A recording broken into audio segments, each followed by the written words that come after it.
Today I'm going to let you in on a fast and effective way to boost your LinkedIn views by as much as 5,000%. Now that's a lot of recruiters looking at your profile. Welcome back to day 7 of my LinkedIn series, and today we're diving into the skills and endorsements section. Now I know it might just seem like a list of what you're good at, and to an extent it is, but this section is actually so much more important than you'd ever imagine. So the skills section can be a game changer in getting more profile views, increasing your visibility, and ultimately attracting the right job opportunities. Now I've had students boost their profile views by thousands of % just by making a few tweaks to their skills. Now today we're going to talk about how you can do the same and get more eyes on your profile without even needing to apply. So let's jump in. Okay, so why does the skills section really matter? And how much do recruiters actually care about this list? Well, here's a little insider info. As a former recruiter, I rarely paid attention to the skills section. Why? Well, because it's self-added.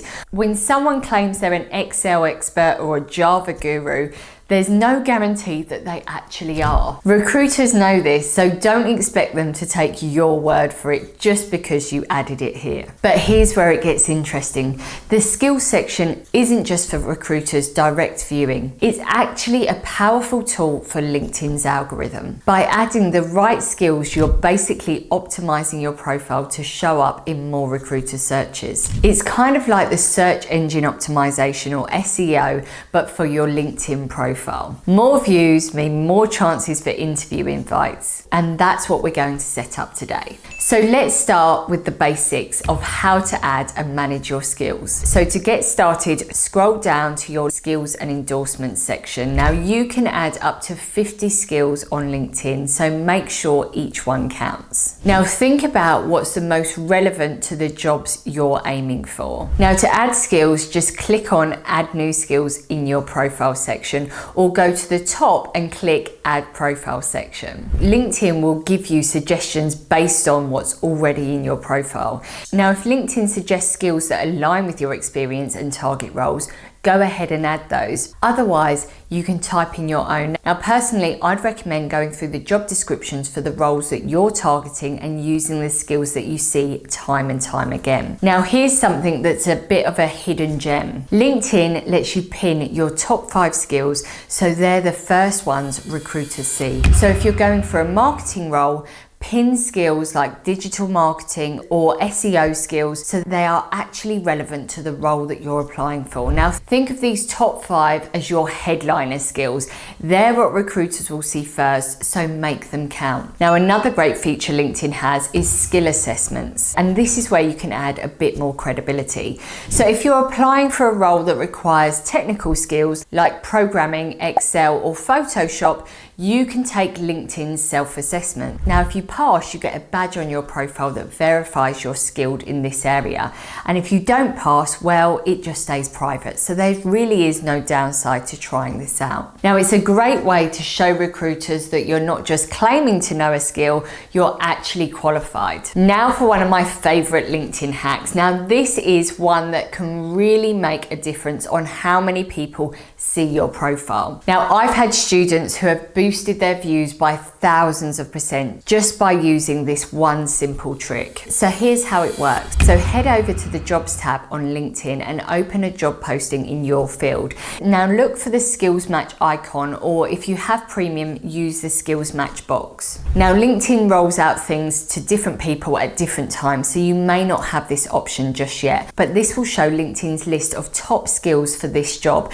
and these skills are essentially high priority keywords that the algorithm uses to rank profiles. Now compare these skills with the ones on your profile. Now if you see a relevant skill on the list that you actually have but you haven't listed it, add it to your profile. Now this hack can be a game changer, and I had one student, Melissa, who used it and saw her profile views jump by 500%, and another student, James, who saw a 2000% increase, and my best friend got a 5000% boost on her profile views. So when you align your profile with the skills recruiters are actively looking for, you're giving yourself a huge advantage. So now we've got the basics covered, let's talk about what skills to add. So first we've got hard skills, and these are the technical abilities that recruiters might specifically search for. So project management, programming languages, systems, software, etc. Now they're usually role specific and more likely to help you show up in searches. And then of course there's the soft skills, so things like teamwork, leadership or communication. Now these may not be as search heavy as hard skills, but they're still important. They show recruiters a bit more about you as a person and what you bring to a team. I recommend balancing both types, as this gives recruiters a fuller picture of what you're all about, although I would still lean towards the hard skills where possible. Okay, so that's your skills sorted. Now next up, let's talk about endorsements. Now endorsements are those little thumbs up from people you've worked with, and they help validate your skills. But don't worry if you're starting out, there are many ways to build endorsements over time. So firstly, the most simple. Just ask for endorsements. Reach out to people you know, like colleagues or mentors, and just say something like, hey, I'm working on building my LinkedIn profile. Would you be able to endorse me for X, Y, and Z skills? Now, most people are more than happy to help if they've seen you in action. Now, next up, try and give endorsements first, kind of like a karma trick. If you endorse others, they're often more likely to endorse you back. So go through your network and endorse people for skills that they truly have, and you might see that that comes back your way. And lastly, make sure that your endorsement settings are on. So go to your skills section, click on the three-dot menu and select endorsement settings. Now this way, LinkedIn will actually prompt your connections to endorse you, giving you a little boost. Now, of course, one last point.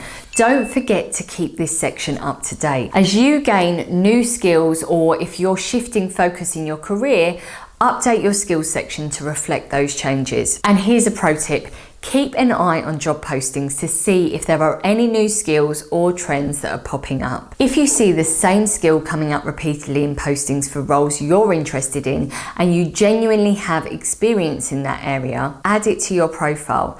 Keeping your skills updated, make sure your profile stays relevant, fresh, and fully optimized for the roles you're after. So to wrap up, your skills and endorsements section isn't just a list of strengths. It's actually a strategic tool for boosting your profile's visibility. Now, by adding a mix of relevant skills, using my LinkedIn hack to match high priority skills, and building up endorsements, you can maximize your chances of showing up in recruiter searches. Now, if these tips were helpful, hit the like button and subscribe for more LinkedIn strategies. And in my next video, we're talking about recommendations, why they matter, and how to get powerful ones that back up your profile even more. Thanks for watching, and I'll see you there.